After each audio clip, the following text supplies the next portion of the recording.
Panganjali umat ngawit. Om Swastiastu. Terima kasih atas waktu yang diberikan kepada kelompok kami. Sebelum kami mempresentasikan materi tentang studi agama-agama, terlebih dahulu kami akan memperkenalkan diri.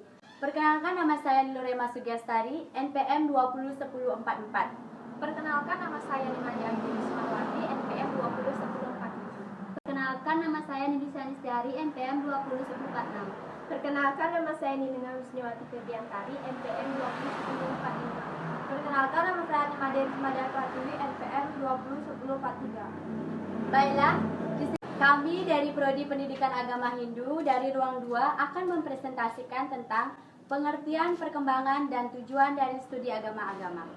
Untuk waktu, saya persilakan. Di sini saya akan menjelaskan tentang pengertian studi agama-agama. Studi agama-agama adalah ilmu untuk mengetahui dan memahami gejala-gejala keagamaan dan suatu kepercayaan dalam hubungannya dengan agama lain. Pemahaman ini kadang-kadang menemukan persamaan-persamaan dasar dari berbagai agama dan kadang-kadang juga menemukan perbedaan-perbedaan yang terdapat di antara bermacam-macam agama ini. Studi agama-agama adalah ilmu pengetahuan tentang agama yang menjadi salah satu cabang ilmu pengetahuan yang belum begitu lama. Baik, di sini saya akan menjelaskan tentang perkembangan studi agama-agama. Sebagai titik awal, perkembangan ilmu ini dapat dirujuk pada pernyataan yang disampaikan oleh F. Max Muller. Dinyatakan bahwa studi agama-agama didasarkan pada perbandingan agama-agama yang tidak berat sebelah dan benar-benar ilmiah. Oleh karenanya, menjadi kewajiban bagi mereka yang mencurahkan hidupnya untuk mempelajari agama-agama besar dan dalam dokumen-dokumennya yang asli dan menilai agama dan menghargainya dalam bentuk apapun agama itu menampakkan dirinya. Pada tanggal 19 Februari 1870 di Royal Institution di London, ada pernyataan yang kemudian dicetak dalam sebuah buku yang dapat disebut sebagai dokumen besar bagi studi agama-agama di dunia, yaitu Introduction to the Religion. Penerbitan buku tersebut diikuti dengan pemberian kuliah yang berjudul Asal-usul dan Pertumbuhan Agama sebagaimana digambarkan dalam Agama-agama India tahun 1878.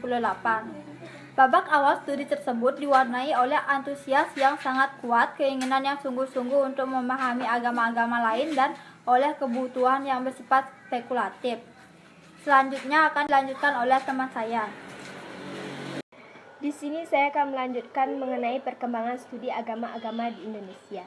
Studi agama-agama baru diajarkan di perguruan tinggi pada tahun 1961. Untuk pertama kalinya pada Fakultas Usuluddin Lain, cabang Yogyakarta. Suatu kenyataan bahwa di Indonesia telah berkembang agama-agama besar dunia, yaitu Hindu, Buddha, Islam, Katolik, dan Kristen Protestan. Oleh karena itu, pertumbuhan dan perkembangan kehidupan sosial budaya bangsa Indonesia sangat dipengaruhi dan diwarnai oleh nilai-nilai agama.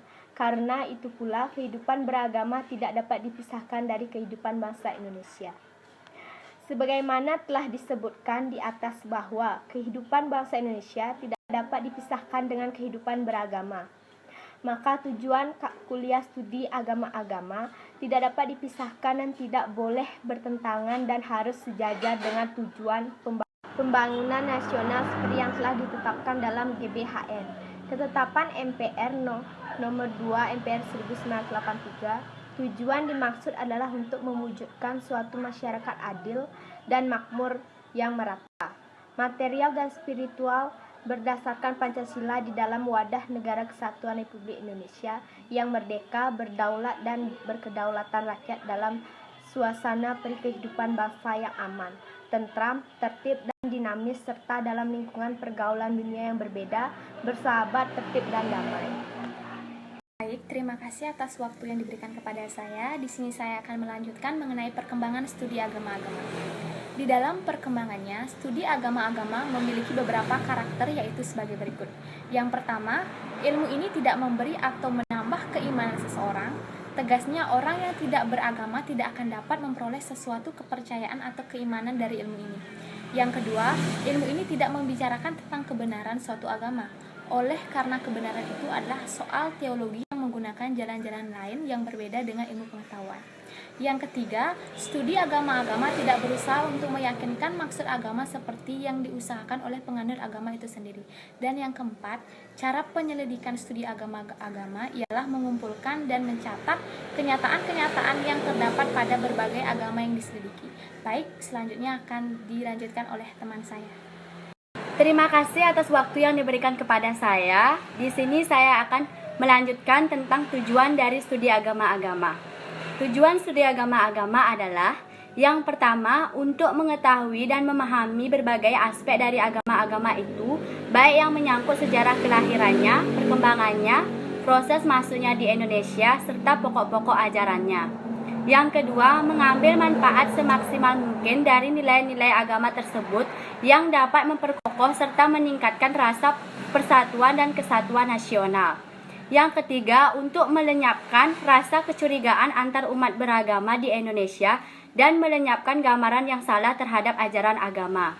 Yang keempat, yaitu untuk menghapuskan kepanatikan yang sempit yang dapat menimbulkan kerawanan-kerawanan nasional yang dapat membahayakan dan mengancam kesatuan nasional. Yang kelima adalah untuk dapat menumbuhkan rasa saling menghargai dan saling menghormati antar umat beragama dalam mewujudkan kerukunan nasional. Dan yang terakhir adalah umat beragama ikut berperan secara aktif di dalam pembangunan nasional. Sekian presentasi dari kelompok kami. Jika ada salah kata, kami mohon maaf. Akhir kata, kami tutup dengan Param Santi. Om Santi Santi Santi Om.